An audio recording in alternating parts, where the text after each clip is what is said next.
If you give us a little background, like how did you, like listening to some of your YouTube videos and you're talking about, liver glycogen and fatty liver and just so many cool things.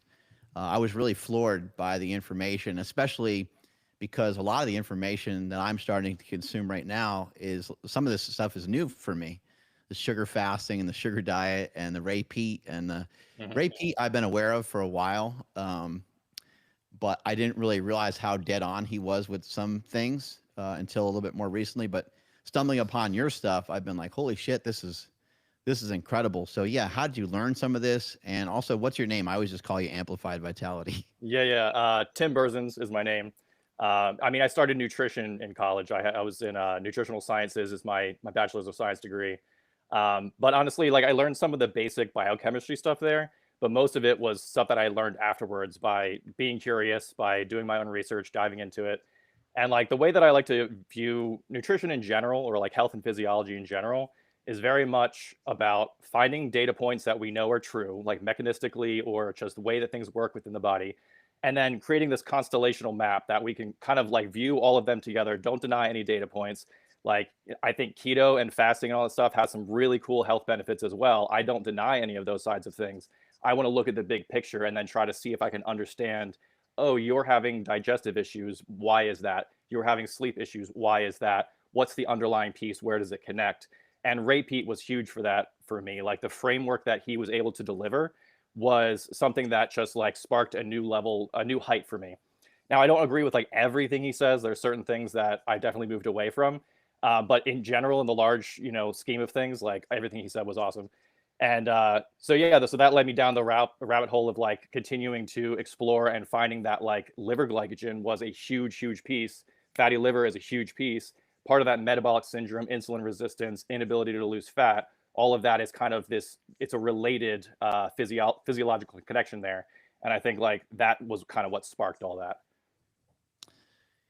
Kind of, I guess, like first, like sort of regular question I have here is like, so I've been doing sugar fasting. I'm having a lot of smoothies.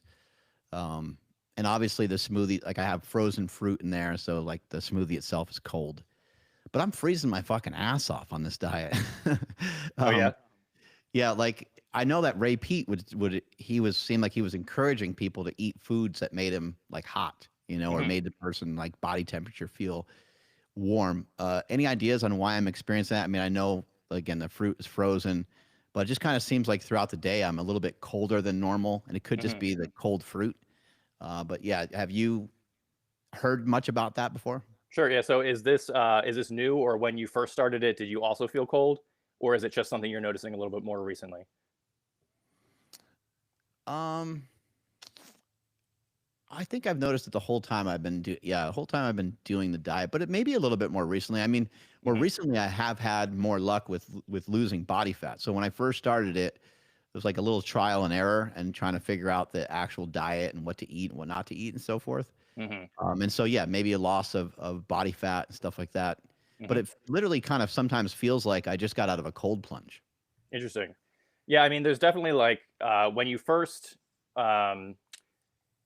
So yeah, I'm trying to figure out where to start with this one. So the when you first start doing something like sugar fasting, the idea is definitely to get your metabolism up, to get your body temperature up, and all that, and to be burning more calories, right? Like we're not creating fat loss through restriction. However, we're still in a deficit. Like you have to be in a deficit in order to lose fat, and the deficit is stressful. So I know there's a couple people in the bioenergetic sphere who've talked about how FGF21 might be a stress hormone, and maybe we should be careful with that. And I think that probably has some truth to it. But at the same time, there's a level where the fat loss is going to be a stress. Like to get fat out of the cells, to create lipolysis and get the free fatty acids out of the adipose tissue is going to require some kind of stress. Stress does constrict the blood vessels and it causes the blood to come into the organs. And so there's a level there where, being cold might be an issue. Yeah, eating, smoothies, drinking smoothies and drinking cold stuff, that's going to be part of it too. Obviously, that's just basic temperature and everything like that. But if you continue to feel this, and if your weight loss starts to slow, or if you feel like your energy is off or anything like that, then there's a couple areas we could look at. And one could be the liver, because the liver is such a central piece to all of this, right? So, like, fructose has to be metabolized in the liver first, similar to like MCTs and things like that. And if the liver's not processing things properly, or if you don't have enough methyl groups to export that fat, then we could run into some issues where the stress could be elevating and things like that. But again, if you're losing fat and your energy is good and your strength is good in the gym, then, the question is it just like a mild inconvenience while you're on the fat loss journey, or is it something that like you need to actually fix, Yeah, for me, it seems like just a mild inconvenience. And I think it's literally just that it's freaking cold. I'm just blending up, frozen fruit and fruit juice that's like in the fridge. And so I think a lot of that is kind of what's going on. I wanted to ask you this question because I don't know much about it. I'm not sure how much you know about it, but when fat comes off our body, when we start to burn body fat, we start to lose body fat.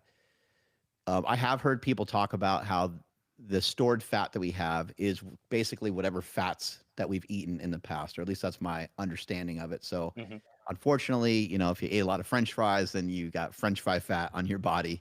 If you ate a Yeah. lot of Ben and Jerry's, you got Ben and Jerry fat on your body. Whatever the hell fats they use in those products, which are probably not good. There's probably PUFAs and trans fats and maybe all kinds of other junk in there that's not great for us. But when you burn fat, are you also is it also like a vitamin? So like like fat has a lot of nutrition to it. hmm When we eat saturated fat, it's my understanding that you're going to be able to absorb fat soluble vitamins better, A, D, E, and K. hmm And so just assuming that people had a mix of fats, and they had some vitamins in there. I realize there's not a lot of vitamin D in food, but uh, anyway, people having some of those fat soluble vitamins in some of those foods, is that also getting released in the body? Is that also something that we store? So because a lot of people are having questions about, hey, if I'm really really low fat, ain't I going to mess up my hormones? And hmm what I've been trying to say is like, well, you have a lot of fat to lose, and because you're burning some of this fat, I think that you might be able to get away with some lower fat ratios for a while. hmm What are some of your thoughts on that? I do think that as far as fat loss goes, this style of eating does have a higher has a higher protective effect on like the steroid hormones and the fat soluble vitamins and things like that. And I'll get into that in a minute as to why. As far as like vitamins and mineral or fat soluble vitamins being stored in fat tissue, yeah, absolutely. The A, D, E, and K all get stored in the fat tissue. It's not as simple as you burn the fat, those vitamins get released because they're regulated. So the body is able to actually regulate that very well. And this is why fat soluble vitamins can be toxic, because if you have too many of them, they sit around in your fat stores and they can cause some problems. Water soluble vitamins like B and C and stuff like that, those just get flushed out of you, no problem. So yes, you are getting the fat soluble vitamins based on what you had consumed in the past. And if you are, obviously this is a cyclical diet. You're not necessarily meant to just stay on fruit and sugar all the time. You're going to have a meal of protein and probably a little bit of fat at some point. That's a time to make sure you're getting your nutrition. In nature, if we were to find an animal and we were to kill it and eat it, we would be eating the organs, we'd be eating the livers. That stuff has so much vitamin A, so much vitamin E and K. Like there's so much nutrition in liver. And so when you do break the sugar fast, it's good to have those really nutritious sources so that you keep having those the fat soluble vitamins. Now, the other part here is burning fat and eating fat are not quite the same thing. There is a very big similarity. So a keto style diet or a carnivore diet is similar to the fasting state, right? It's like fasting mimicking diet. And so because you're not consuming any carbohydrates, insulin is kind of the regulator of that. And so if you think about when you're fasting, you're eating your own tissue, you're eating animal tissue, your tissue. When you're eating an animal, you're eating animal tissue. And so the problem I see that people run into by going too far with that is essentially the same problem of fasting too long. It's just you're pushing that button a little too hard, you're stressing your body a little too much. You need to come back and allow it to rest and relax, activate the parasympathetic nervous system, let your blood flow come back on and all that stuff. But when you burn fat, you're specifically releasing free fatty acids into the blood via lipolysis. And that happens from things like adrenaline and thyroid stimulating hormone and a couple others that are kind of considered stress hormones, right? So that's what I was saying earlier about in order to burn fat and get the fat out of the adipose tissue, you have to activate some sort of stress. When you eat, on the other hand, it gets packaged into something called a chylomicron, which is essentially the same as VLDL, but it's a little bit bigger, and it stores those triglycerides, and it's basically a like carrier for the fat. So rather than the fat being bioactive as free fatty acids in the blood, it's packaged so that it can be used and transported much more safely. So where this diet's really cool, and this is something I talked about in a recent video, is that fructose has this very powerful ability to capture the free fatty acids out of the blood so that the liver can package them into fat and then release them back as VLDL. So in a way, you're actually clearing the blood of the free fatty acids and allowing better insulin sensitivity while still supplying what would be more like eating fat, because VLDL is similar to chylomicrons, not exactly the same thing, but very close. You know, it's much more similar than free fatty acids would be. So yeah. Yeah, I find this stuff to be so amazing. You know, the body seems to like, it seems to like, you know, somebody said on our podcast once before, they said, the human body owes it to nobody to make any sense. I was like, what a hell of a quote, man, because Yeah. it just seems to do the opposite almost of what you intuitively would think. And the first thing that comes to mind when people hear about the sugar diet, and of course, when people see the candy and so forth, they think about diabetes. And there's a lot of people that have diabetes, or they're like pre-diabetic. People are on medications, they're on metformin or insulin. And I have a lot of people hitting me up saying, hey, is this good for me? And I'm Mm-hmm. like, yo, I'm not a physician, you know? Mm-hmm. But at least some of my brief understanding of some of this stuff is that it could be potentially great for somebody who's diabetic. Can you explain some of the reasons on why Mm-hmm. looking into a diet like this might be a good idea for someone with diabetes? Yeah, so I'll start with like the main thing that I think is a misconception with diabetes and insulin resistance is that it is caused from eating too much carbohydrate or too much sugar, and so you need to stop eating those foods if you want to heal. It's really not that simple, but there's two ways that you can become insulin resistant: too much fat in the tissue or overexposure to insulin and glucose. However, the second requires a massive amount of glucose and insulin in order to make that happen. There's a study where they had to do a hyperglycemic clamp, an infusion of glucose for 24 to 36 hours before they were able to see the insulin resistant effects of having the exposure to glucose and insulin. That's not relevant in a normal physiological sense, right? Like nobody's eating constant carbohydrates to the point that they're elevating their blood glucose for 3 days straight. Where that matters more is when you're not processing insulin well, and your your liver is not sensitive to insulin, so it doesn't hear that there's glucose in the blood, and it keeps pumping out glucose. So now we're creating a situation where 24/7 your blood glucose is elevated because the liver is pumping it out. And so because we're creating that state, now that's similar to that research that I was talking about. But if you think about it this way, insulin, if you can raise your glucose through a high carbohydrate meal and then allow it to come back down by the power of insulin, I kind of see that like the glucose metabolism muscle, and you're training it in that moment. And so you're actually getting stronger and lowering your glucose. There's these studies where they built the people up to something like 80% of the diet was carbohydrates. They started with mostly glucose, and after 10 days found massive improvements in insulin sensitivity. Then they did that with sucrose, which is, glucose and fructose, what we're eating on the sugar diet and things like that. And they found an even more pronounced effect on that.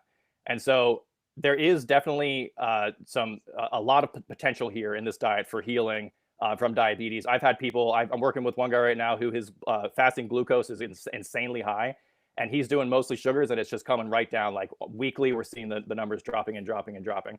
So it's definitely something to be aware of. Like, I don't want to tell anyone who has a disease state that, just jump into an extreme diet and you're going to be fine. Like, obviously, my entire thing with this is you got to try it for yourself. You got to experiment. You got to take it slow, be smart, look at your data and figure out, is this working for me? Am I moving forward? Do I need to change something up? Because even with a diet like this, there are these weird sticking points that some people run into, whether it's innate to their own physiology or whether it's something that they're just missing a nutrient or something like that. Yeah, it is interesting how, regardless of dietary intervention, how you can still run into these sticking points. You can still run into just this, you're trying to get the scale to go down. And it's quite obvious, if you've been working on weight loss for a long time, like there's so many people that are in so many different spots in their journey. But for myself, I used to be 330 pounds. And then I got down to maybe like 270 and 260 and so forth. And then eventually down to like 240. And going from 240 down to, I'm trying to go down to 200 and I weigh around 210 right now. Mhm. Going from 240 to 210 has been exponentially way harder than all the previous weight loss combined. I Yeah. mean, it's just getting more and more difficult. And that's, that makes sense. And then plus, your body just doesn't want to be in this perpetual like fat burning state, especially with some of the ways I was trying to do it with intermittent fasting and carnivore. Some of those things, they worked a little bit here and there, but it just felt like I had to really, muscle it. I had to really force it. It had to be so much discipline. And what I'm finding with this diet is, yeah, even though the weight loss is starting to slow down, it feels comfortable. I don't Mhm. feel like I'm on a diet. I don't feel like I'm in a, I call it like an unintentional caloric deficit, because that could be what's happening, because a bag of frozen fruit just doesn't have that many calories. And even when I dump, some juice in there and maple syrup and stuff, it's like it finally adds up, but it's not a crazy amount of calories for somebody that's Yeah. my size and has the muscle that I have. Can I ask, were you tracking like calories when you were doing carnivore keto, or was that also like just kind of open ended? No, I've never really loved tracking calories, and that may have made things a lot easier if I did do that. But I really love like regulate, like auto regulation. I Yeah. love like just kind of going by how I feel in particular days. Some days I got way more energy and I want to train more, and other days I have less. And so I've always just kind of loved to just go with the flow. I never liked being attached to like an app or anything. I do Mhm. like the analytics. I do think they're fascinating. When I hear about studies, when I hear about different things, I do find that interesting. And when someone like yourself is sharing data, or like I was listening to a video of a guy the other day, he was having 4,500 calories a day, and he was only like 5'2", 140 pounds. It's like my ears perk up when I hear stuff like that. So it's great that there are people that are tracking, Mhm. because then we get to get, some data points from them. I also heard of another guy who was having like 6,000 calories a day. I was like, what is going on with these diets? Have you seen that as well? Have you seen people eating like a decent abundance above? And if you are seeing that and people are still having success doing that, like what's the mechanism behind that, you think? I mean, definitely more calories. I've definitely seen people eating more calories while still losing fat than you would typically think, for sure.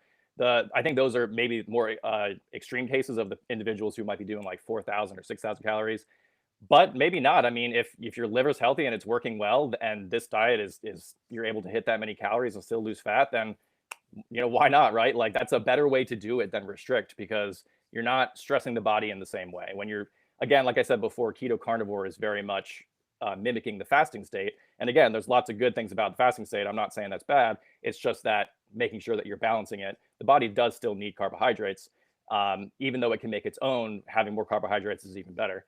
Um, so the mechanism is definitely something that I think we're all still figuring out. Like I said, the FGF21 is kind of like the main one that people are focusing on, because it does have the increase in metabolism. Um, but there's also, like I said before, the packaging of fats by fructose in the liver, and I think that's really important. And again, I want to stress that a lot of people who, if you get stuck at the liver stage, you don't have enough methyl groups to create phosphatidylcholine, which is a component for the phospholipids that carry the fat through the blood. It's what creates the package of VLDL. If your liver can't export that fat, then it sits in the liver. Now your liver has that issue of having too much fat in the tissue. Now it can't respond to glucose, and then we have that whole host of things that we just talked about before. So I do think there's something powerful here about that. Um, and I think it has to do with steroid hormone production or vitamin D synthesis, which I think on this diet, getting out in the sun is a hugely crucial part of the diet. Like being outside and getting that sunlight is important, partly because vitamin D uses cholesterol, or the synthesis of vitamin D from sunlight uses cholesterol. And there's actually studies that show you can lower LDL through that. So we know that cholesterol LDL is not necessarily a bad thing. It's just when it's oxidized that it can have a negative impact. Cholesterol is used for some of the most amazing things in the body, like steroid production, bile acid synthesis, vitamin D production.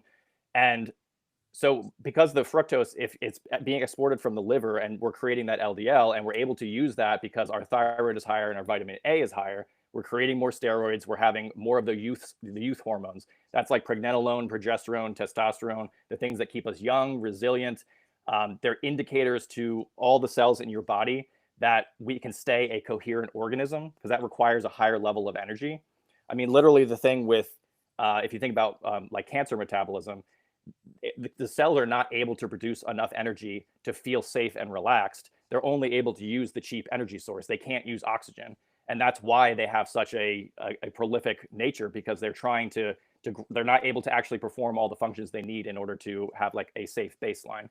So to wrap that all into your question, I think that there's something to do with the clearing of free fatty acids, putting them into LDL, and then using those for building blocks in the body rather than just simply burning them.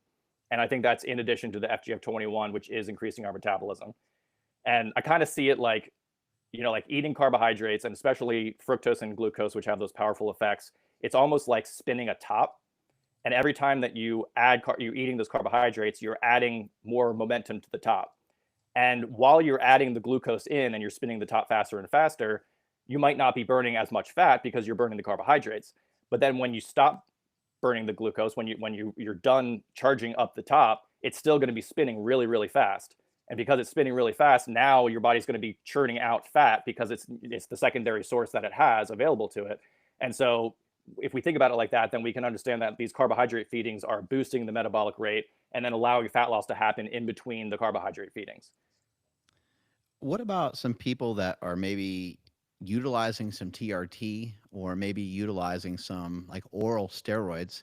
You mentioned steroid hormones, and you mentioned how important it is to have that at least coupled with some sort of fat. So like, if we do this diet, if we do this diet to, if sugar fast for 10 days in a row, and then we break it and sugar fast for 10 days in a row, it doesn't sound like we'll have enough fat to really, even though we are burning some body fat, right? But we might not have enough dietary fat in the equation to be supportive of some of our natural hormones and potentially of some of the hormones that somebody might be injecting or taking like an oral form. Like, what are your thoughts on that? I mean, I definitely think that because of what I just described with the LDL, so with the liver exporting the fat into LDL, or VLDL and then getting converted to LDL, you're still creating the precursors for the steroid synthesis. So it's not just that it's a low-fat diet in general and you're not getting enough fat in here. Everyone wants to freak out about de novo lipogenesis, that fructose can get converted into fat, which it also happens at a lower rate than a lot of people are alarmed about.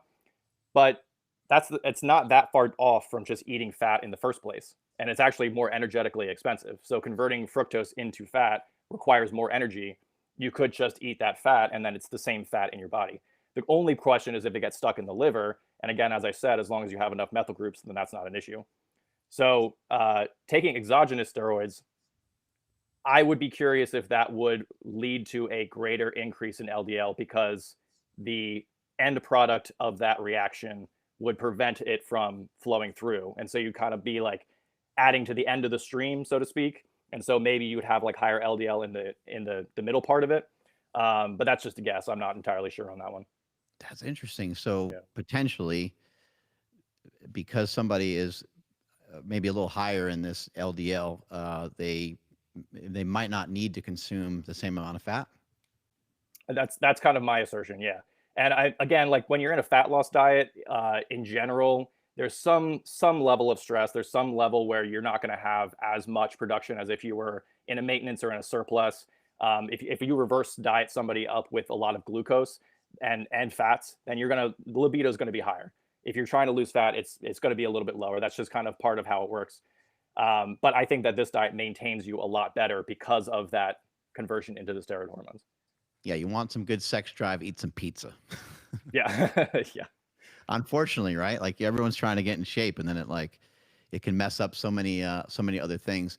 I Yeah. have heard you talk about how fat loss isn't even necessarily fat loss sometimes, like with the way that we're describing, or burning fat rather. I Hmm. think is one of the things you talked about. Can you touch upon that a little bit? Because I think people think that like burning fat, they always just assume is a good thing. But if we're just, I guess if we're in like a ketogenic state, or if we're in like a carnivore style of diet, can you describe maybe some of what's going on there? Because people might be a little confused on, whether they're actually burning fat off their body or whether they're just kind of like almost oxidizing fat, I guess. Well, so burning fat and oxidizing fat would theoretically be the same thing. Fat goes through a process called beta oxidation. Essentially, fat's long chains of carbons. We chunk off 2 carbons at a time. That's the acetyl-CoA that goes into the oxidative phosphorylation system. Fat does need oxygen in order to be used, so it has to be respirated. The 2 types of metabolism could be called fermentation and respiration. Respiration uses oxygen, fermentation does not.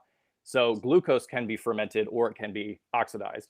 And this is where I think a lot of confusion with glucose comes, because the fermentation of glucose can sometimes indicate something bad happening, but that doesn't mean that glucose is bad, because when glucose goes through oxidative phosphorylation and it's respirated, it creates the fastest, cleanest, most abundant source of ATP. So that's why we kind of want to be pushing glucose and getting that metabolism going. Now, where the keto carnivore burning fat diets kind of come in is there is a time and place where if your mitochondria aren't able to use oxygen at all, you can kickstart that by forcing them to start burning fat for a little bit of time. But again, I see that more as a short-term acute intervention and not necessarily like a long-term thing, because then you start to, once you're past that point of restarting the mitochondria, now you need to regain your glucose metabolism to be able to push that through. But as far as like fat loss goes and whether you're burning fat, some fat burning is always going to happen. You're never going to get away from that. There are some studies that show lower amounts in comparison of 2 different diets. One had higher fat burning, one had lower fat burning, and the lower fat burning lost more total fat. So it's similar to calories in, calories out. It's fat in, fat out. So if your adipose tissue is going to shrink, it has to lose more fat than you add back into it. That's just simply how that has to happen. However, whether we're burning fat or whether we're using fat as a building block for building structures in the body, tissues, hormones, signaling molecules, any of those kinds of things, that's a different question. And as far as burning fat goes, I do think saturated fats and monounsaturated fats are cleaner burning than something like a polyunsaturated fat. And maybe there's a use case for polyunsaturated fat, but only in small amounts as building blocks and not as burning blocks for fuel. So I don't know. Does that answer the question? It does. So if somebody's using like one of these more modern testing devices that can tell you whether you're burning sugar or burning fat, it's kind of my understanding that maybe the fat burning that's going on there isn't necessarily referring to like pulling fat off your body. It's just Well, like it could be, it could be not. So, I mean, again, like I said, there's always some fat going on. Free fatty acids can be taken up into the cells, but they compete with glucose. The VLDL, which is the other storage, like not storage, but transport system of fat in the bloodstream, that can also be directly taken up into cells as well. So, and I think that's probably a little like safer, quote unquote, because it doesn't necessarily affect glucose metabolism as much as the free fatty acids do. But I think what you're referring to is like the RQ, the respiratory quotient, where you can blow into a device and it'll tell you the ratio of carbon dioxide to oxygen that you're using and producing. So glucose is 1 to 1, and so if you're burning pure carbohydrates, it's 1. Fat is something like 0.7 to 1. So that means it uses more oxygen than carbon dioxide than it produces of carbon dioxide, and so you're able to see that there's a difference. This is actually kind of an argument to sidestep for a second. This is a little bit of an argument for why glucose is better, because producing carbon dioxide has a very powerful protective effect within the body. And that doesn't mean just having more carbon dioxide floating in your bloodstream. It actually means from inside the cell producing carbon dioxide and then pulling out the calcium and magnesium that might be inside the cell and keeping that the barrier between the electrolytes that are supposed to be inside the cell and outside the cell, keeping those separate. So, so yeah, with all that, I do think you're going to be burning some amount of fat at all times. If the RQ is a lower amount, then you're burning fat. Like that is kind of how it has to be. The question is whether it's coming from something like the VLDL, fat that you've eaten in the diet through the chylomicrons, or if it is free fatty acids floating in the bloodstream. I think Ray Peat was a believer that CO2 can be something that could be something that could potentially help combat cancer.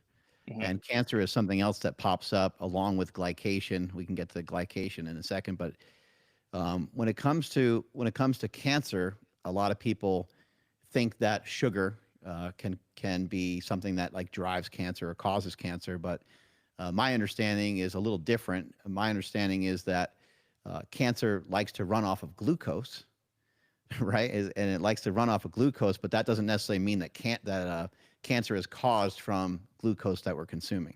That 100%. That's 100% correct. And I would say it a little differently. I would say it's not that cancer likes to use glucose. It's that cancer can only use glucose because it can't use oxygen. So it ferments all of the energy because it doesn't have that more complex way of producing energy. So like there's this theory with mitochondria, right? That back when, in the prokaryotic cell stage of development, that the mitochondria was a separate organism that got absorbed, and then symbiotically we evolved so that we have this other organism called a mitochondria in our cells. We would not develop to this level of complexity of an organism if we didn't have the ability to create so much energy through respiration, through that metabolism with oxygen. And so because of that, we've able to create this system that has trillions of cells that all talk to each other and work together and are one coherent organism. If you lose that ability, then those cells are going to start separating from the whole and start treating themselves as if they're individual and not part of a community. And so that's what's basically happening. It's the same thing that happens in the economy. So if in the economy, if people perceive that times are scarce, they hoard everything, and then there's no exchange, and then the whole system starts to collapse. But if they feel abundant, they feel safe, then they keep exchanging and they keep trading, and then the economy and society stay strong. So it's very similar like that in our body, where our cells they need that. But to me, it's so much more about oxygen and the hypoxic state of the cancer cell than it is about whether it's using glucose or fat or any of those kinds of things. And you asked about CO2. CO2, so there's an effect called the Bohren-Haldane effect, which is basically you need to produce CO2 to create an acidic enough environment for the hemoglobin to release the oxygen into the cell so that the mitochondria can use it. And so without CO2, we would not have this exchange of oxygen. And that's probably where Pete was coming from when he was saying how CO2 is really important for helping to protect against cancer and things like that. Yeah, he just dropped these bombs sometimes. He was just like, I think CO2 and high altitude. I was like, and I started to look it up, and I was like, holy shit, like this guy was amazing. Like he was so far ahead of his time. He just just says it so casually. What about glycation? I don't even really understand what glycation is, but a lot of people keep asking me about that because they think it's caused, just again from dietary sugar. Yeah. So again, this is probably similar to the cancer conversation where it's like technically yes, but that doesn't mean that consuming glucose is bad. So A1C is a measure of glycated hemoglobin. Basically what that means, if glucose and protein and an amino acid hang out together for too long, the glucose attaches to the protein, to the amino acid, and that's called glycation, and it basically makes it less effective or renders it inactive. So when glucose is elevated for too long in the bloodstream, it will glycate hemoglobin, and because the red blood cell lasts for 90 days before it's exchanged through bone marrow and through excretion, we can measure how much glucose was elevated for a long time above what would be considered normal based on the amount of glycation. There's some other factors there involved, like antioxidant status and stuff like that, because your body has protective mechanisms against that hemoglobin being glycated. But this goes back to the conversation before about if you eat a high carb meal and your glucose goes up and then it comes back down, there's not a lot of time in that window for hemoglobin to get glycated. The problem is when what goes up and stays up, or even more importantly, when it's chronically elevated because the liver is constantly pumping out glucose because it can't hear the signal from insulin. It's basically your liver does not know, it can't hear how much glucose is in the blood. So it thinks, oh, we need to keep putting glucose out to keep the organism alive. So your fasting glucose is just raised and raised and raised, even though you don't need it. And so I've seen carnivore and keto people who have fasting glucose way elevated, even though they're not consuming any carbohydrates at all. That's what's going to cause glycation. And that's not to say that you can't have that state occur while consuming carbs as well. It's just that it's not as simple as carbs equal bad because carbs are involved in glycation or anything like that. Yeah. Does that make sense? Oh, good. I said, does that make sense? Yeah. Yeah, yeah, absolutely. You did mention, methyl groups, and I was curious as to like, when I think of methyl groups, I think of like, methylated B vitamins and stuff like that. Do you think that that's a critical? I mean, obviously, B vitamins are critical, period. Mhm. But do you think that if you're going to sugar fast and you're going to kind of push the sugar fast and you're maybe only going to be eating meat maybe a couple times a month, do you think that it would be a good idea to potentially supplement with some methylated B vitamins? I absolutely think so. Whether it's the methylated B vitamins or betaine and choline are important methyl donors. I especially like betaine because it's the trimethylglycine. That's what betaine is. Glycine is an amazing amino acid. Helps with sleep. It's an inhibitory inhibitory amino acid. It's the main amino acid in collagen. And then the trimethyl. It's three methyl groups that it has the capacity to donate for the methylation reactions that we need. Methylated B vitamins are great too, as well. But if you have specifically, there's like, I think it's 40% of the population has the undermethylation gene mutation. These people 100% need to be taking methyl groups. And part of that is because the higher your fructose intake, the more demand for methyl groups you need. And that has to do with the export of fat from the liver that fructose is involved in. So I think everyone on the sugar diet should be taking betaine, should be taking TMG, because this just helps ensure that you're not going to be storing any of the fat that gets trapped in the liver. You're not going to be storing it in the liver. You're going to export it back out. And there's literal research showing that TMG reduces fatty liver very potently and very powerfully. So I think this is one thing that's just a protective measure that it's like, I think everyone should be taking betaine. That's huge. Yeah. How can TMG be effective against fatty liver? So the way that the liver packages fat.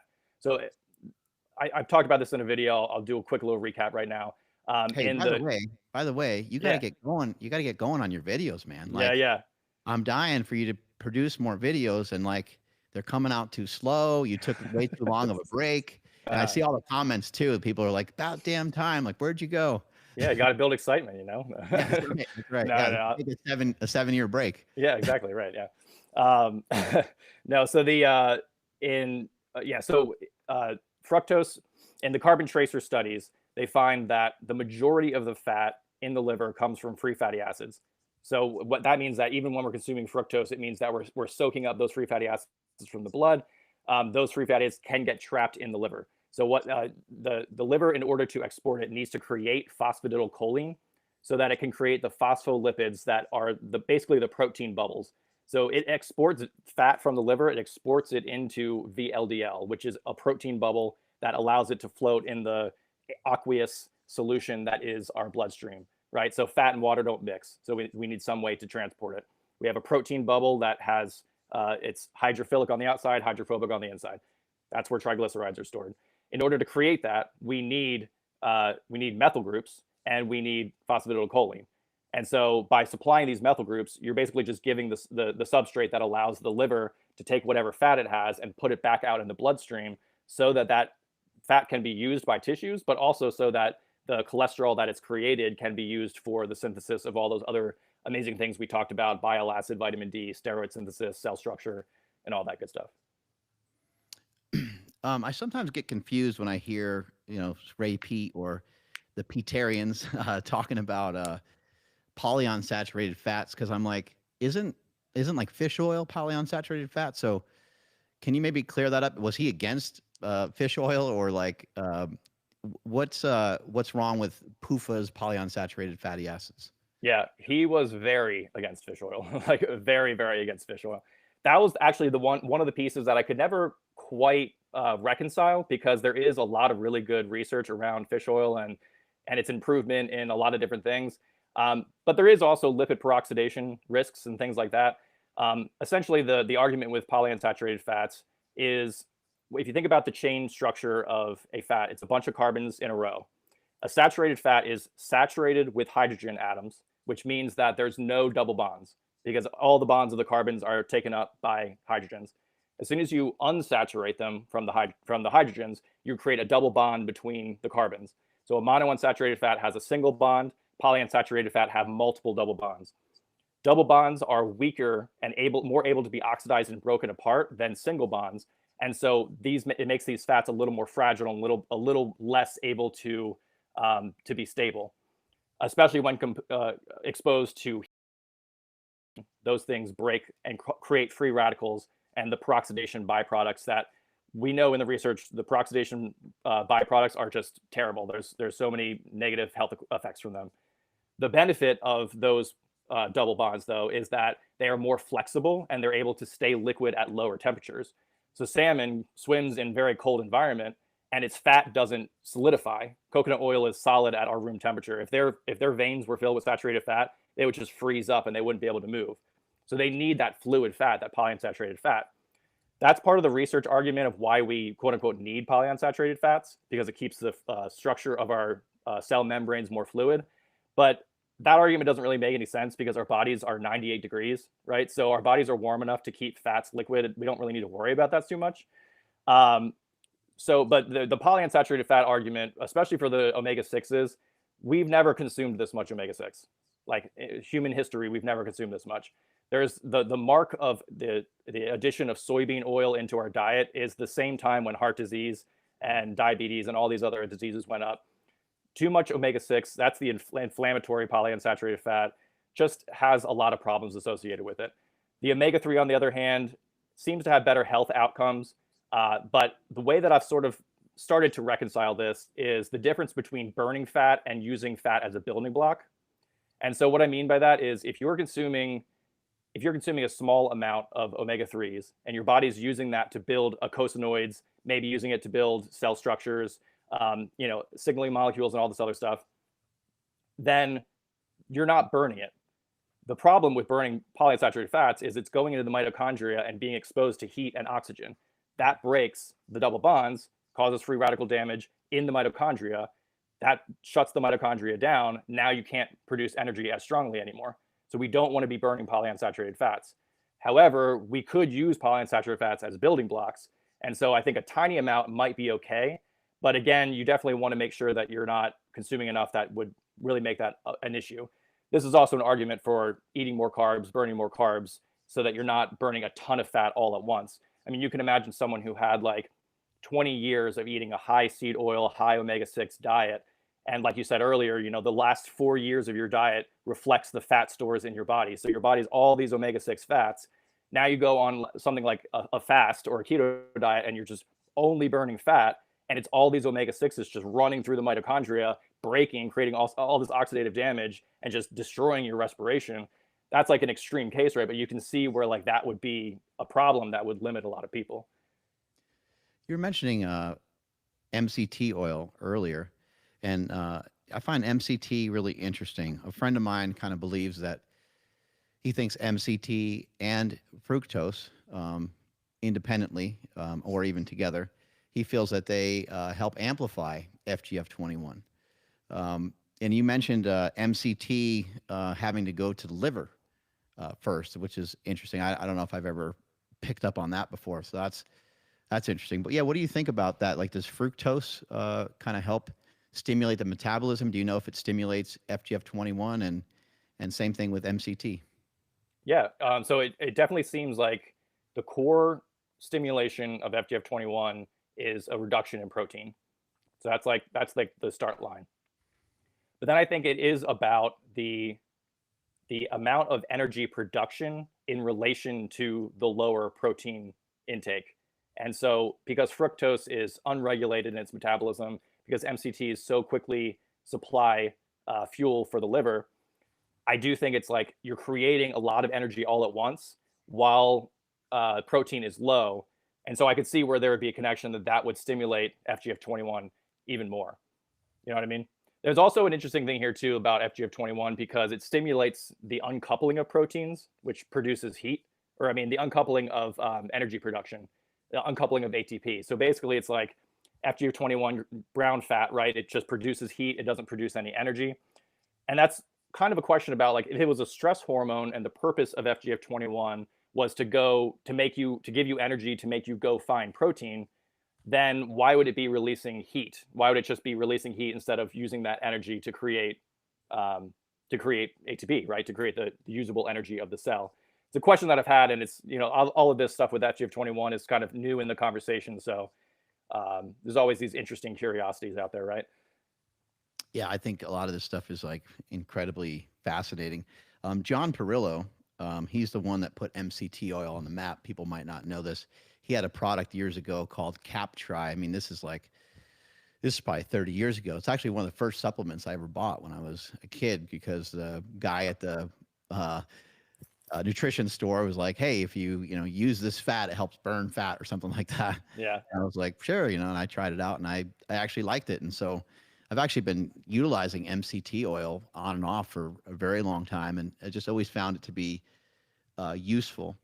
Uh, Another friend of mine was kind of mentioning as well this other hormone that's not really getting talked about that much, but I guess maybe when you are producing FGF21 for a while and or just sugar fasting for a while, these other things start to happen to you where you might become a little like sweet adverse, like you don't really care that much about eating anything sweet anymore. And my friend actually, he had to just commit to mainly eating candy because he just didn't want to eat any fruit Mm. anymore. And so he was just doing this experiment. But he was mentioning a hormone called GDF15. Do you know much about that hormone, or what's its role maybe in this? And he was kind of saying that as he did sugar fasting for longer is when he believes that he noticed this disruption or dysregulation in his hunger, and he thought maybe GDF15 was responsible for that. Yeah, that's interesting. I actually think I saw the episode that you're talking about because he was on your show, right? Yeah, right. Hmm. Yeah, yeah. So that was the first I had ever heard of that. No, I'm not super familiar with it. But what I will say is that sweet averse thing, whether that's happening from like from a brain level with like dopamine response to sweetness, or a new hormone, that's related to that or whatever. It's amazing that I found this with people is like the addictive nature of things in your world and your experience in life is so much reduced when you're consuming more sugar and more carbohydrates and more sweet things, like the desire to drink, the desire to smoke, like the Right. desire to do any of those things that are kind of like vices. It drops to the floor. And there's something here where we've been told like sugar's addictive, sugar's like cocaine, uh, which I think is a way overblown, simplified way of looking at it anyway. But it seems like it's almost the opposite, where it's like having this food, especially in a way that's like we're using it to promote health. It's not like we're not getting sicker, right? We're getting healthier by doing this, and we're losing our craving for these addictive things. That's pretty cool, right? There's something going on there. Maybe it's through this GDF. Is that what it said? You said Yeah, GDF15. Yeah. GDF 15. Yeah. Okay. That's interesting. I actually think that there's some magic in in breaking the sugar fast as well. So like I think this FGF21 production. Like I just think in general, I guess I could say this as like a fair statement with almost any diet, maybe not all because absolutes aren't great, but with nearly any diet, I think it's a good idea to like have something that sort of breaks it up. And so far, what I'm noticing is when I break the sugar fast, it is so rewarding and feels so good, but also it also kind of slows me down. Like Mhm. it's like a tranquilizer dart to the neck.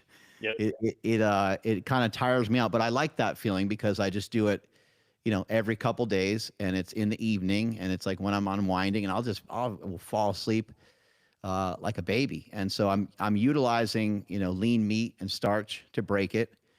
And I think what's really interesting is that the old me would have like a cheat day or cheat meal, and it would just be like this onslaught of gross foods that I used to think were amazing, but like pizza and ice cream and all this awesome stuff. But I would gain a lot of weight.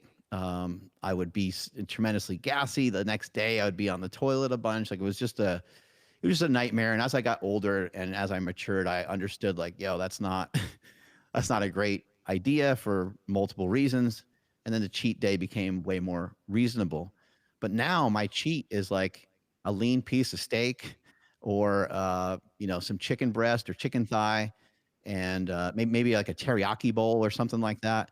And it just seems like the whole thing is so much healthier. Yeah. So all this conjecture and criticism coming from people saying this is the most unhealthy thing. I can't believe you're talking about this. This is so dumb. I'm like, this is the healthiest by far I've ever eaten, because what's not really mentioned sometimes about carnivore and keto, and this isn't for everybody, but for a lot of people that do those diets, those people are not always sticking to those diets. And Yeah. we're not sticking to those diets. It's not like they just go and have a little nibble of a cookie. They're usually going all out because they know it's like, I got to go back into ketosis on Monday. And going into ketosis or going into a carnivore diet kind of feels like you're just going underwater trying to hold your breath. Yeah. And before you go underwater to hold your breath for as long as possible, you're going to take the deepest, biggest breath you're going to take. And it's going to be similar to you just like eating like a total pig before you go back to the diet. With this diet, you don't feel that because you don't have that compulsive energy in your system to like go and have this crazy behavior in between sugar fasting and breaking your sugar fast. Yeah, absolutely. I mean, it's kind of what I was saying before. It is a fasting mimicking diet. So it's like it's a restriction. It's creating benefits it creates is through hormesis, right? It's like exercising. It's like cold exposure. Should you exercise all day long, never recover? Should you stay in cold all day and never warm up? Should you fast and never eat food again? Obviously not. This is like you need the balance. You need the pendulum to swing. And so, yeah, it's crazy. Like you supply the body with what it needs and what will fuel it, and then when you're ready to break that fast with the sugar fast, you're using these amazing foods, but they taste freaking incredible, right? Like, how good does that steak taste? How good does Oh, that yeah. rice and the beans? It's like it's such a rewarding thing, and it's just all this healthy food. Like, so it's pretty cool, right? Oh, I'm absolutely loving it. When it comes to digestive issues, I get a lot of questions about that. Some people just are having like some pretty good amount of bloating, and then some people are ending up having to use the bathroom super frequently. I mean, I think that happens with almost any diet, but I Mhm. don't want to dismiss the frustrations that people are having. What are some things that people can do to maybe just prevent some of these digestive issues? Yeah, probably the causes could either be ramping up fiber too much. So, yeah, I recommend fruits and fruit juices and honey, but those can have more fiber to them. Obviously, honey and fruit juice wouldn't have as much, but those wholesome sources. If you do, if you're coming from something that's like carnivore, where you're not really consuming any fiber at all, adding in fiber is going to mess with the digestion. And go slow. Like, this is my recommendation for anyone transitioning into this. Just go slow. Don't jump straight in, because then you're 2 days in, you're going to feel like crap and you're going to say this diet doesn't work for me. And it's like, well, you didn't really give it a chance. You kind of screwed the pooch from the beginning, so to speak. So definitely, let's ramp up the fiber slowly. That could be a big part of it. Second part of it could be fructose malabsorption, and whether that's like a genetic, personal to the person who like their physiology, or whether it's a situation where you just ramped up fructose too fast. Either way, that could be a problem. Same idea, you do a big sugar bomb after being carnivore for 5 years. It's like your body hasn't had much fructose at all in the past, like, very long time. And then you're just going to dump all this fructose in. It's not going to get absorbed very well. It'll end up in the microbiome. The bacteria will ferment it. It's going to cause diarrhea. It's going to cause endotoxin. It's not going to make you feel very good.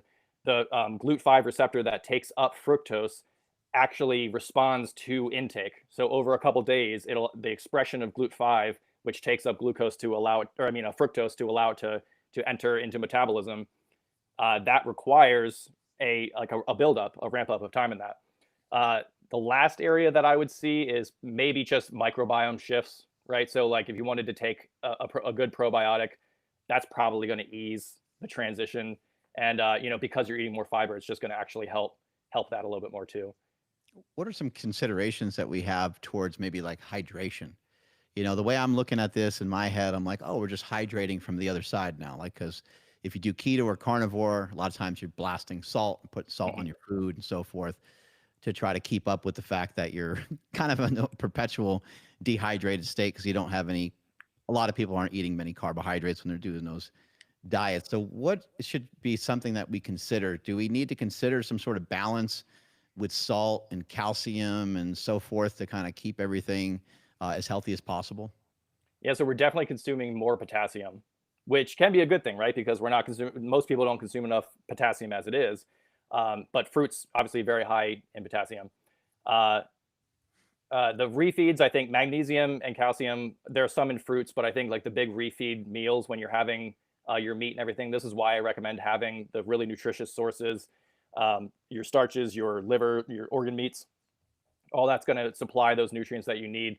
But the other thing is the reason that sodium is so important on keto or carnivore is that you're not really relying on producing insulin at all. So there's not a lot of insulin signal. Insulin helps your body to retain sodium. And there's actually, I'm sure you know this, there's the keto flu is actually started to, people have been saying that it's actually just sodium fluctuations because you're no longer holding on to sodium, you're peeing it all out. And if you take electrolytes, you can kind of mitigate the symptoms from like the keto flu. But on a sugar diet, you are getting a little bit of insulin all day. Fructose, again, does not stimulate insulin, so it doesn't have the same effect, but you're still getting glucose in the sucrose molecule. So you are still having some insulin effect, which again, it also matters whether your cells are hearing insulin, because if you have elevated insulin and the cells aren't responding to it, you're not getting the insulin effect, right? So you actually have to be, your cells have to be responding to insulin to get that effect.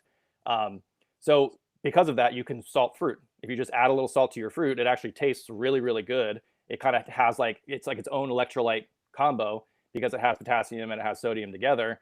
And, you know, I just think that's the best way to go about it. You could take an electrolyte supplement, but also when you do break your sugar fast, that would be certainly be a time when it's like, okay, make sure you're salting your food adequately and eating to taste and all that kind of stuff. Let's talk about foods, like exact foods. Like, what are some things, what does your diet look like? And maybe what are things that you are maybe sharing with some people? I realize it's highly individual because there could be some fruits that aren't going to agree with people, but yeah, what's some of your diet look like? Yeah, so I know bananas and dates are like kind of contentious as far as the fruits go, which is interesting to me, actually. I don't know why that is, but I love bananas and I love dates. So I definitely do consume a lot of those. Berries, of course, blackberries, raspberries, blueberries. Naked Juice has a really good like mango, Mighty Mango, I think it's called. And that one is just, the ingredients are just like lemon juice, carrots, mangoes, apples, and stuff like that. Really, really tasty. Orange juice never really sits as well with me, so I don't really do that so much. I will do honey in smoothies. I've started adding a little bit more refined sugar to like my smoothies because it tastes so good when you do a blended God, yeah. with like a little lemon juice and then just some simple syrup. It's like, yeah, there's something magical about that. And because I feel my body heat up afterwards and I feel the energy and I feel so good, that's like, okay, cool, this is working. In the past, when I first started this, I was having a little bit of issues with adding too much. My experience with it, the first 3 days, I felt really awesome, like almost uncontrollably, like, okay, hold on, I need to like slow myself down. You know what I mean? And then it was like, and then I kind of had like it went down and I wasn't feeling as good. And it was like, I was kind of struggling to make it work.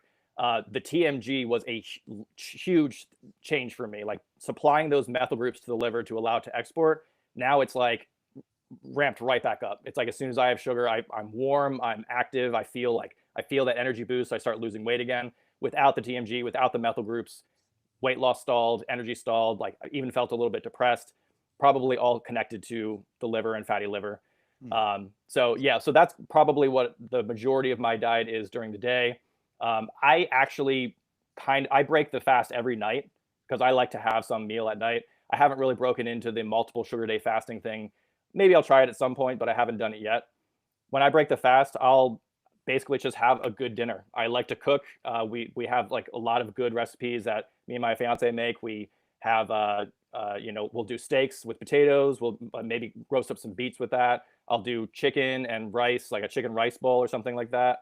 Lots of really good stuff. So yeah, that's kind of just whatever you want, as long as you're making sure that you're not overdoing the fat, including a good starch, and then making sure you're getting enough protein and enough sodium. That's kind of the rules that I have for that last meal. Yeah, I've shared something very similar, and I made some different protocols for people to follow just because people want specifics, and so I made something called the Smelly Protocol, and just I tell people either every 1.5 days or every 2.5 days, depending on how much you want to accelerate the fat loss.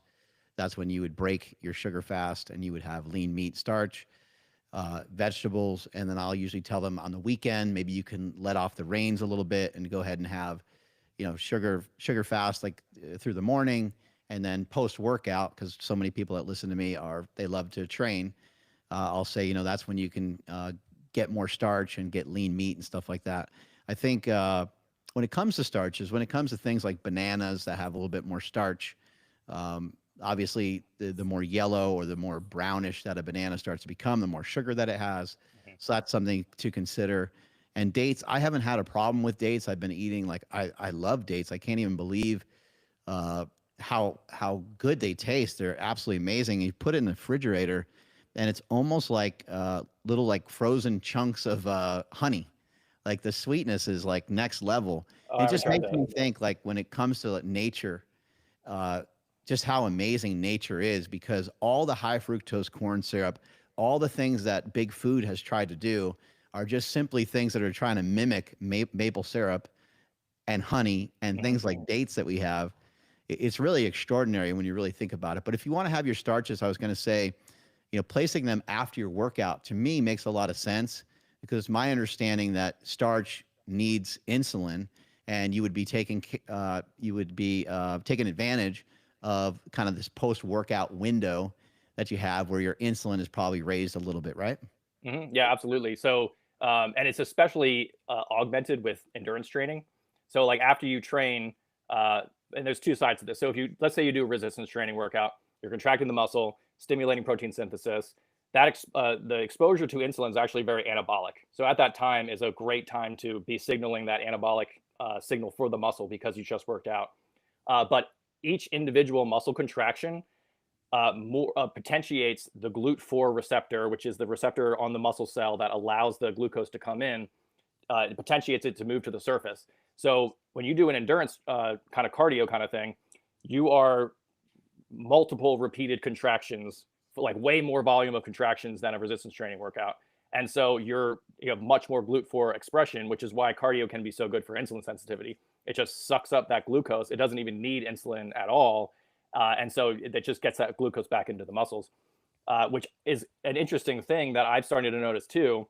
The fat loss from cardio seems to be way better on this diet, as Mm. opposed to when I used to do cardio on a normal traditional mixed diet. It felt like it was always like stalling me out, and it didn't really feel like it had much of an effect. But if I do cardio now, I feel like it's like boosts my progress a lot more. Do you find that? Do you see that at all? I'm finding many of the same things that you're mentioning there, and it's like it makes me think to like a workout I did yesterday. I was just tossing around a medicine ball, and I was thinking like my force production is different. Like it's better with every single rep that I do. And just people listening and people that are curious about sugar fasting, I mean, give it a shot just for this reason alone. Like every single thing that you do, whether you're getting out of your car or you're jumping up onto a box or you're trying to do something in the gym, it feels like everything that you do, even just using your hands when you're talking and non-exercise activity, thermogenesis, but like literally everything that you do, there's like just a tiny bit extra pep in your step. Maybe you're Hmm. normally like a 2.5, walker. You walk kind of casual, kind of slow, but you might now be like a 2.6 or 2.7. At least that's the feeling that I'm getting. And I feel like lighter. I feel more explosive. Obviously, the body weight exercises and stuff, they feel amazing because my body weight's lighter. So it's a lot easier to manage. But yeah, I mean, I don't want to pretend that I'm like, or I don't want to try like overhype anything, but it does feel extraordinary. Yeah. And I will say, I think it's important just to say this all the time is that, I've been really flirting with this diet for like 3 months. So I'm still in the honeymoon. I'm still in what I would call the honeymoon phase, but I know there's people like yourself who've been doing it a lot longer. I think Mhm. you've been doing a diet like this for how long? So I've been on and off with it because I like to experiment with different things. But yeah, like 5 years ago, I had recommended doing the fruit in the morning and then breaking it with like something that contained choline, like eggs or liver, and then having a mixed meal at night. So that this was something that had been around for a while. And I know Durian Ryder has been doing this for like 20 years or something like that. And Freely Banana Girl, she's been doing it for a long time. So there's people who have been doing it for a very long time. Uh, the question is, do they have some innate, unique physiology, right, that allows them to do it without having problems? There, people have brought up in my comments this. I'm not really familiar with the story, but there was like a mango something or other guy who like only ate mangoes, and when he died, he had like high triglyceride levels in his blood. And it's important to note, I don't think any of us are recommending a pure fruitarian diet. We No. want you to break it. We want you to have salt. We want you to have protein. Again, I'm getting those methyl groups in there, making sure you're having enough vitamin A, making sure you're having enough thyroid hormones so that you can get the steroid hormone production from the LDL, from the thyroid, from the vitamin A. Like that's what creates that vitality. That's what creates all the good things, like the sex drive, the skin, the hair, the nails, the digestion, the sleep. All of that stuff comes from making sure that you're in that youthful state, which doesn't mean just eat fruit all day and that's it. So I think there's, it's worth noting that, for the long term, there are people who are doing it successfully.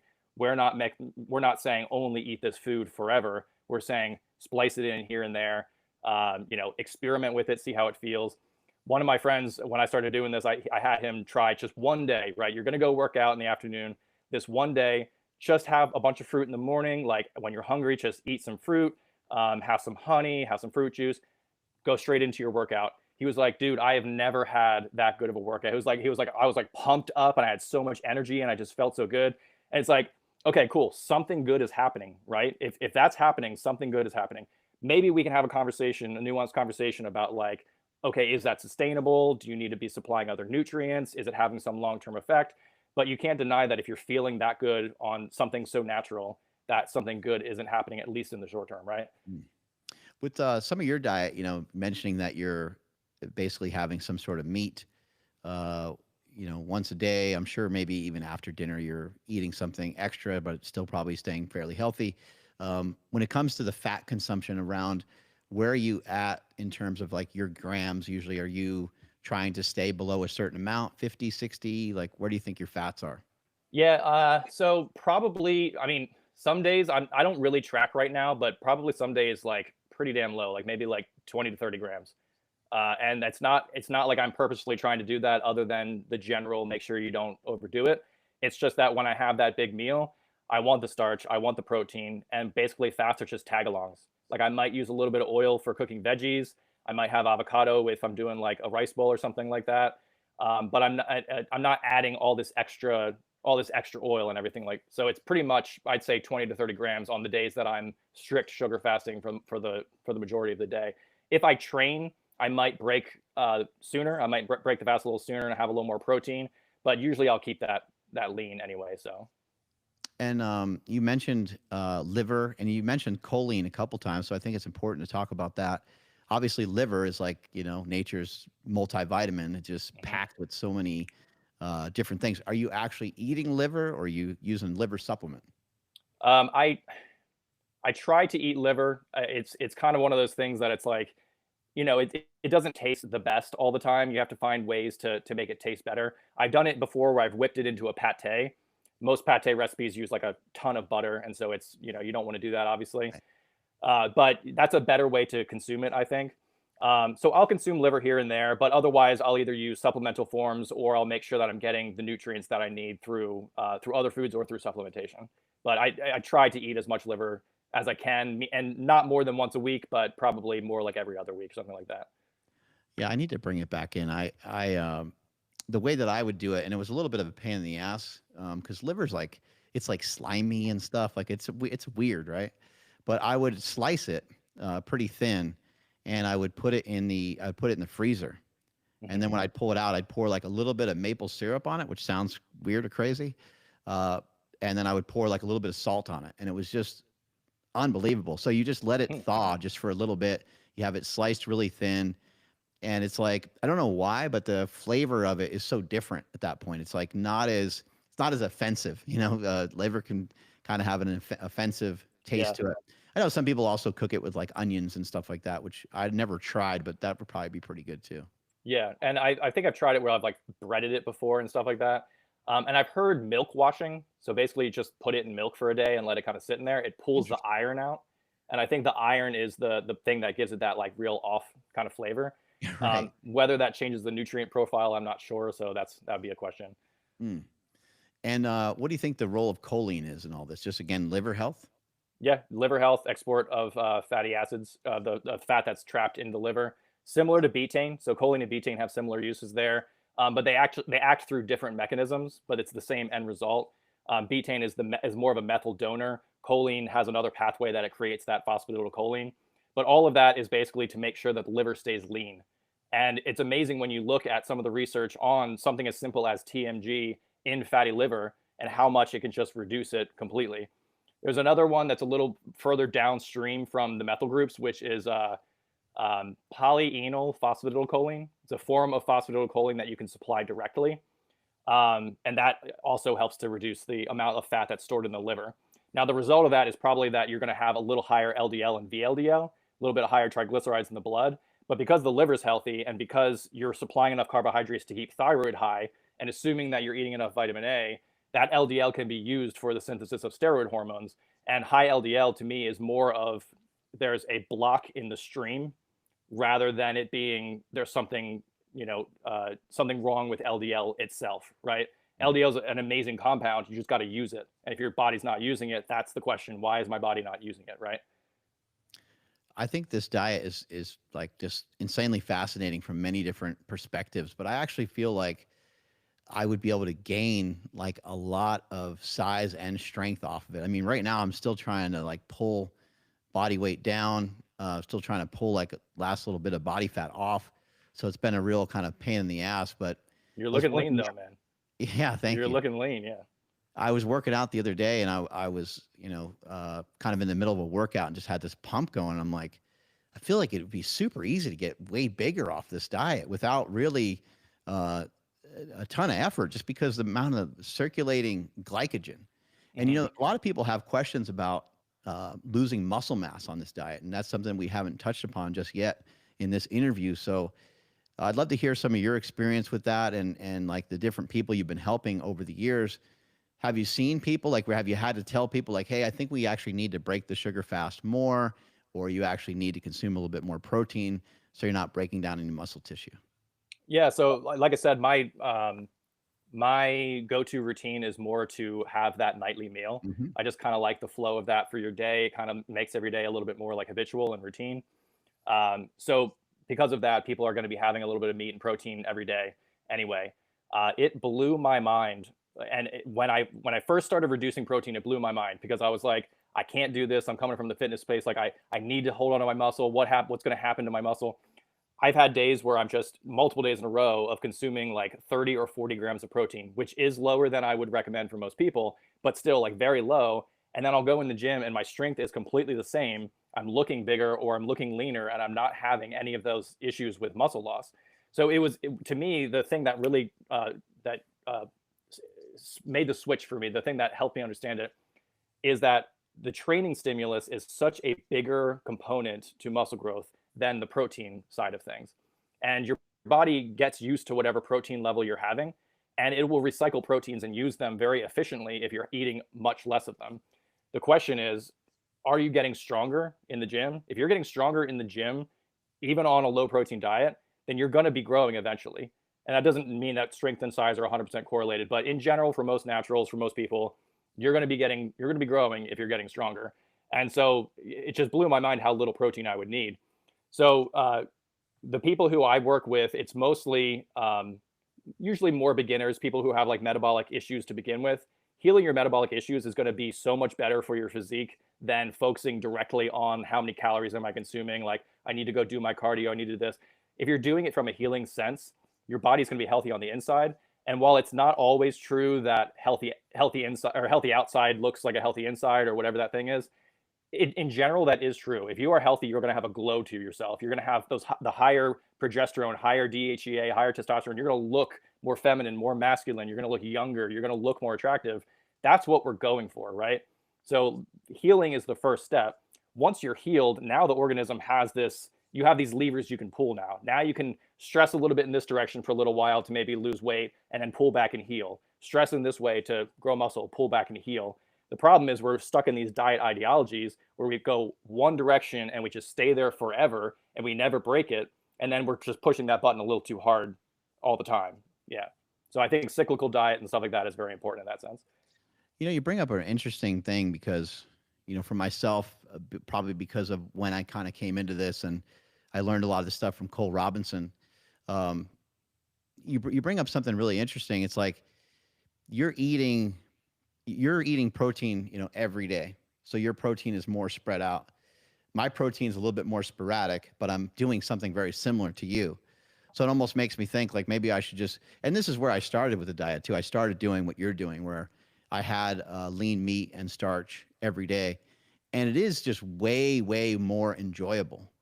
I think the hard part for me, I guess, would be to still figure out how to make the scale go down. I would just have to control the amount of starch that I ate, because like I can just have a voracious appetite sometimes and just want to, probably eat, overeat. But even overeating on that, it's like, it's still like, shit, it's just carbs, right? And Yeah, and I it's know gonna cause so much anabology. of an I know anabology also recommends doing something like a lower carb, like kind of doing like a keto meal at the end of the night and just doing protein and fat. So like if that could be something that to play with as well. You know what I mean? Yeah, and I've recommended that to some people too that want to continue their weight loss but want to have, some meat every day, and it's just like meat and vegetables rather than like a meat and a starch.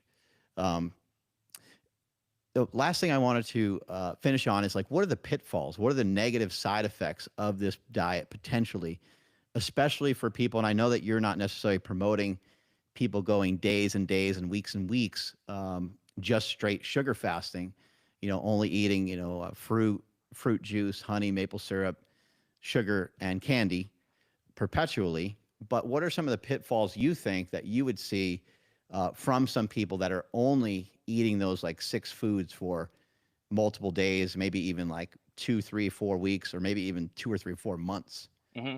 Well, if they're very overweight, then pretty much it's like you're just going to be getting healthier, right? Like weight loss is a huge part of health, and if this is helping you to lose weight and increase your metabolism, make you feel energetic, then you're going to be healthier just because you're losing weight. That's a huge part of it. The sticking points that I see are the pieces where there could be some pitfalls.